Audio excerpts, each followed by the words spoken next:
In Germany, Portugal were primed to go the distance. Their manager had won the last World Cup with Brazil. The draw was favourable, and there was a perfect start. 3 wins in 3 uninspiring group games. But not everything was routine.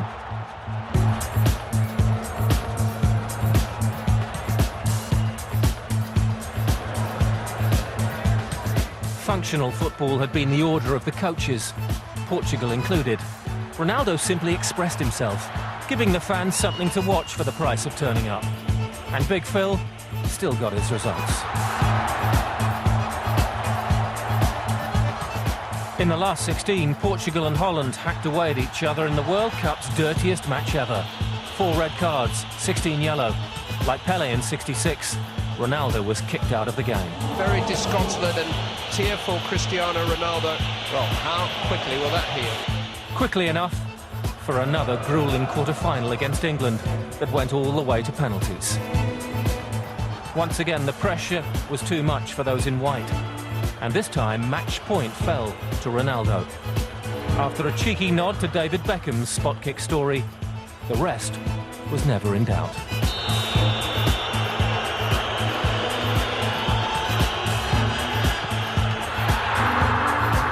It's another excruciating World Cup exit for England. That was as good as it got. Portugal fell to France. But by the time Zinedine Zidane's penalty advanced Les Bleus to the final, Ronaldo's star had gone global. And Real Madrid prepared to make him the next Galactico. Because there appeared to be no way back to Old Trafford. Ronaldo was English enemy number 1. One moment of madness, sent off in a crucial World Cup tie. Wayne Rooney was desperate to shine at his first World Cup. Having won his battle against injury, Rooney then saw Michael Owen's tournament cut short. Against Portugal, he was England's man most marked and kicked. He shouldn't have reacted. He did. And when Ricardo Carvalho took one to the groin, Rooney's Manchester United clubmate was the first witness for the Portuguese prosecution. Echoes of Beckham in St Etienne. You need Wayne Rooney. He is the golden boy of English football. Don't kill him. But Rooney wasn't cast as the villain of the piece. England's tournament was over, and in the tabloids, Winker was the headline. The English press say the referee give a red card because I speak, but this is not true. I say, ref, this is foul, but I don't say red card. Before kick-off, Ronaldo said a special hello to his clubmate. 2 years on, there are no regrets. Se as coisas passassem neste momento, eu fazia a mesma coisa. Estou a defender o meu país, estou a defender a minha nação, estou a defender as minhas cores. E acho que aquilo que eu fiz foi uma situação normal. Muitas pessoas quiseram pôr, se calhar, um bote expiatório de alguma coisa, porque se calhar não esperavam mais de Inglaterra, também não quero entrar por aí. Mas acho que se fosse neste momento, eu fazia o mesmo, porque acho que aquilo que eu fiz foi uma situação normal. Eu lembro-me que neste caso, depois do jogo, o Rooney felicitou-me, falou comigo, disse que continuam assim, vocês têm uma excelente equipa, continua assim, estás muito bem. Eu sempre tive uma amizade com ele bastante grande, e até lembro-me que ele mandava mensagens nos jogos. Eu nunca tive nenhum tipo de problema com ele.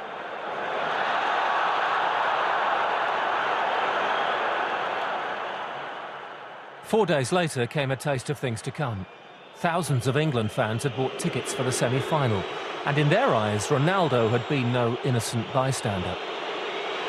Interesting crowd reaction to Cristiano Ronaldo. That's a fascinating insight, Jim, into the way the world feels about him. There appeared to be no way back to Manchester. Sir Alex Ferguson got to work quickly, aware he would now have to convince Ronaldo to return, if he could contact him. After the incident, I spoke to Wayne Rooney and I kept texting Cristiano, but I kept texting his old telephone number, so he never got all my texts. So he thought maybe I wasn't showing interest in Cristiano. And it was only when I spoke to David Gill, our chief executive, to get in touch with his agent to tell him to phone because he hadn't returned my calls. I then realised that we'd been texting the wrong number. There were certain fears for Cristiano in terms of the reaction back home in England from the press, from visiting fans. Wait a minute, he's taking another card out for Beckham. It's a red card for David Beckham. Oh, no. We know how to handle this type of situation because we had a similar thing with David Beckham in '98 after the World Cup when he was red card. And they were burning effigies of David Beckham outside pubs and bars all over London. And their first game was in London, you know, in West Ham. And what I said to Cristiano is, English people, they seem to talk more than they actually do anything. I think they'll boo you. I think that there'll be some strong reaction in terms of noise from the crowd, but they won't do anything physically, they won't harm you physically. And he was a bit worried about that. Real kept on calling. Ronaldo didn't respond. Sir Alex Ferguson's role had been decisive. I speak with the right people, and these people say, you are in the right club, you are with the right people. This is why I'm here in the club. It's because him. He gave me confidence to play in this club. And I'm thinking I'm in the right place with the right people. No fear. Beckham's first game back had been at West Ham. Ronaldo went into the Valley. The first game away from home was at Charlton. And of course all the crowd booed. But just before half-time, he got a ball, he beat a man and hit the bar with a fantastic shot, and everyone shut up. They shut up because they're terrified. They're afraid he's going to kill them. So I said to him after the game, you've got the answer yourself. You can frighten him with your ability. And he'll never be afraid to show his ability, because he's got great courage.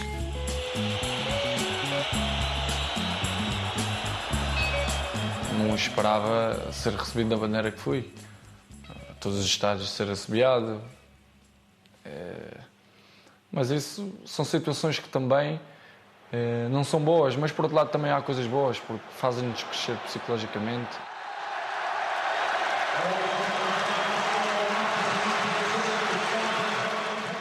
The jeers faded away as genius got to work.